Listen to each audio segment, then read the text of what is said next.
Alors les amis, je sais qu'il y a beaucoup de personnes qui sont abonnées à ma chaîne parmi vous, qui ont peut-être des difficultés pour dire non, des difficultés pour exprimer quand vous n'avez pas envie de faire quelque chose. Et ces difficultés, elles peuvent relever du fait que vous culpabilisez de dire non, vous avez peur de blesser l'autre, ou peur de le vexer, ou peur de lui faire du mal en refusant de l'aider, ou bien vous avez peur du conflit. Et vous savez qu'en disant non, il y a certaines personnes qui risquent de se fâcher contre vous, et vous n'avez pas envie d'affronter un conflit. Alors, le problème qui survient, c'est que si vous avez peur de dire non, déjà vous dites oui dès qu'on vous demande un service et en plus vous reniez vos besoins. Vous avez peut-être besoin de vous reposer des fois, besoin de faire des choses pour vous et du coup vous faites des choses pour les autres. Et les personnes qui ont du mal à dire non, typiquement leur agenda il devient de plus en plus rempli des activités que les autres personnes ont prévues pour vous et ça serait dommage. Donc dans cette vidéo, je vais vous donner 4 conseils très concrets que vous pouvez mettre en pratique dès maintenant pour arriver à dire non plus facilement et sans blesser l'autre. En plus, c'est cool ça, non? C'est parti les amis, on y va. Alors bonjour, je me nomme Stan Carré, j'exerce en tant que sophrologue et coach en développement personnel depuis 2015 et je travaille principalement en coaching, j'accompagne principalement des personnes qui sont hypersensibles, qui ont une sensibilité ou une empathie très élevée et c'est le genre de personnes qui ont très souvent du mal à dire non. Alors pour dire non, mon premier conseil les amis, c'est de vous entraîner à dire « je vais réfléchir ». Et ça je vous le dis souvent dans les coachings ou dans les vidéos, c'est de dire « je vais réfléchir ». Je vais réfléchir, c'est quand quelqu'un vous demande un service et vous n'êtes pas sûr de vouloir, vous êtes un peu partagé, vous vous dites peut-être j'ai envie, peut-être pas, je sais pas, mais bon pour pas le blesser je vais dire oui, eh bien entraînez-vous à dire je vais réfléchir. Parce que tout simplement c'est plus facile de dire je vais réfléchir, puis de dire non à la personne, que de d'abord vous engager, de dire oui, et ensuite de retourner vers la personne et de dire en fait j'ai pas envie, j'ai dit oui, mais je reviens sur ma parole. Donc moi mon premier conseil c'est aussi souvent que vous le pouvez, quand on vous demande de faire quelque chose, quand on vous demande un travail ou un service, entraînez-vous à ce que votre réponse naturelle ce ne soit plus oui je vais le faire, mais je vais réfléchir. Et si vous vous rendez compte demain, ce soir, que quelqu'un vous demande un service et que vous avez encore dit oui, ce n'est pas grave, mais prenez-en de la graine et dites-vous la prochaine fois je vais essayer de dire je vais réfléchir. Entraînez-vous à le faire et à force ce sera naturel. Mon deuxième conseil, c'est de faire une redirection. La redirection, c'est quand vous dites non à quelqu'un, mais vous le redirigez vers une autre option. Parce que ce qui va se passer, si vous dites non à quelqu'un qui a très envie que vous fassiez quelque chose pour lui, c'est qu'il va y avoir une sorte de bras de fer énergétique, on va dire, dans le discours. C'est-à-dire que l'autre veut que vous fassiez ce qu'il a prévu, et vous ne voulez pas, parce que vous n'avez pas envie ou autre chose de prévu, ou peu importe. Et donc l'autre va insister pour vous soumettre, et vous allez insister pour ne pas vous soumettre. Et ça, c'est usant en énergie, parce que vous allez trouver des arguments, vous allez essayer de vous justifier, et ainsi de suite, et l'autre va essayer de contrer vos arguments, et c'est juste super lourd à vivre. Donc moi, mon conseil, les amis, dans ce cas, c'est que faire? C'est vous dites non et vous donnez à l'autre une redirection. Une redirection, c'est que vous allez le rediriger, vous allez rediriger son énergie vers une autre option. L'autre option, ça va être non, je ne peux pas faire ça pour toi demain, mais si tu veux, je peux t'accorder 1 heure ce soir au lieu de 4 heures demain. Vous pouvez lui dire non, je ne peux pas faire ce travail en 1 jour, mais je peux le faire en 5 jours si tu veux. Et vous allez lui redonner une option.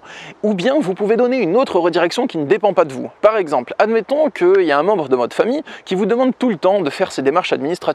Et vous n'en avez pas envie parce qu'au bout d'un moment, vous avez les vôtres à gérer, vous avez votre vie, vos enfants et ainsi de suite. Vous avez d'autres choses à faire tout simplement, vous avez envie de vous reposer. Donc, au lieu de simplement dire non à la personne et de la laisser se débrouiller, peut-être vous allez culpabiliser ou il va vous faire du chantage affectif, vous pouvez lui dire non, mais je t'ai donné les coordonnées d'une assistante sociale qui va t'aider à faire ces démarches. Par exemple, vous voyez, vous donnez une redirection. Ou bien, quelqu'un vous dit « tu peux me rendre ce service », vous lui dites « non, je ne peux pas, mais je connais peut-être des personnes, une liste de personnes qui pourraient te rendre ce service ». Et si la personne insiste, tu lui dis « non, je ne peux pas, mais je t'encourage à demander à d'autres personnes qui pourraient, elles, t'aider ». Et s'il insiste, vous insistez et ainsi de suite. Mon troisième conseil pour dire non, c'est de ne jamais vous justifier. Ne jamais vous justifier tout simplement parce que la justification, c'est attendre que l'autre valide votre point de vue. Quand vous vous justifiez, vous allez donner des arguments à l'autre pour qu'il soit d'accord avec vous.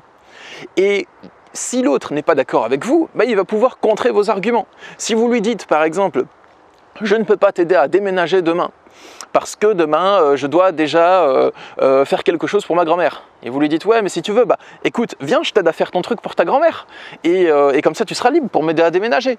Et si vous donnez un autre argument, par exemple non tu peux pas m'aider à faire mon truc pour ma grand-mère parce que en fait et ainsi de suite, vous allez être facilement déstabilisable. Donc à la place de vous justifier, je vous encourage à expliquer. Expliquer, c'est simplement vous donner une raison. L'autre est d'accord ou pas, peu importe. Et vous pouvez rester très vague, le plus vague possible. Si quelqu'un vous demande un service, que vous ne voulez pas le faire parce que vous êtes fatigué tout simplement, vous pouvez simplement dire à la personne « je ne suis pas disponible ». Et vous n'êtes pas disponible pourquoi? Parce que vous avez autre chose de prévu. Et cette autre chose, c'est peut-être regarder Netflix, par exemple. Vous pouvez rester très vague, comme ça vous n'avez pas à vous justifier, il n'a pas à contrer vos arguments. Et mon 4e conseil pour dire non, c'est pas un truc que vous allez mettre directement en pratique dans la discussion avec la personne, mais un travail à faire en amont. C'est important de connaître vos besoins et vos priorités. Parce que si vous ne savez pas quelles sont vos priorités et ce dont vous avez besoin, les autres personnes pourraient très facilement faire ce qu'ils veulent de vous. Si vous n'avez rien de prévu aujourd'hui, par exemple, vous n'avez rien de prévu de spécial, c'est facile de vous demander des services et que vous acceptiez. Et ce sera des choses qui sont peut-être pas bonnes pour vous. Vous avez peut-être simplement pas pensé qu'aujourd'hui, comme vous avez travaillé toute la semaine, vous avez besoin de vous reposer. Donc soyez clair avec vos besoins. De combien de temps de repos avez-vous besoin par semaine à peu près? Et ce temps de repos, il doit être sacré. Que quand quelqu'un vous demande de faire quelque chose pendant votre temps de repos, si vous n'en avez pas envie, après c'est vous qui voyez, mais si vous n'en avez pas envie, vous lui dites que vous n'êtes pas disponible, que vous êtes déjà occupé, vous avez déjà quelque chose de prévu. Et vous n'avez pas à vous justifier davantage. Donc mes 4 conseils pour résumer. Dans un premier temps, vous entraînez à dire je vais réfléchir, donner une redirection et proposer une autre option à l'autre. Et si l'autre insiste, vous insistez aussi. Ne pas vous justifier, mais expliquer et rester le plus vague possible. Et ensuite, faites un travail en amont pour bien vous connaître, pour savoir ce dont vous avez besoin, pour trouver un bon équilibre de vie et être heureux. Et si vous appliquez ces 4 conseils, je pense que vous pourrez dire non beaucoup plus facilement. Si cette vidéo vous a plu, n'hésitez pas à la partager sur les réseaux sociaux pour soutenir mon travail, pour soutenir ma chaîne ou simplement pour aider vos amis à dire non plus facilement. Et aussi à vous abonner à ma chaîne YouTube pour ne pas manquer mes prochaines vidéos. Et sachez que je suis disponible pour des consultations de coaching également. Je consulte par Skype, téléphone ou Messenger pour vous accompagner sur votre chemin de vie pour dépasser des difficultés personnelles.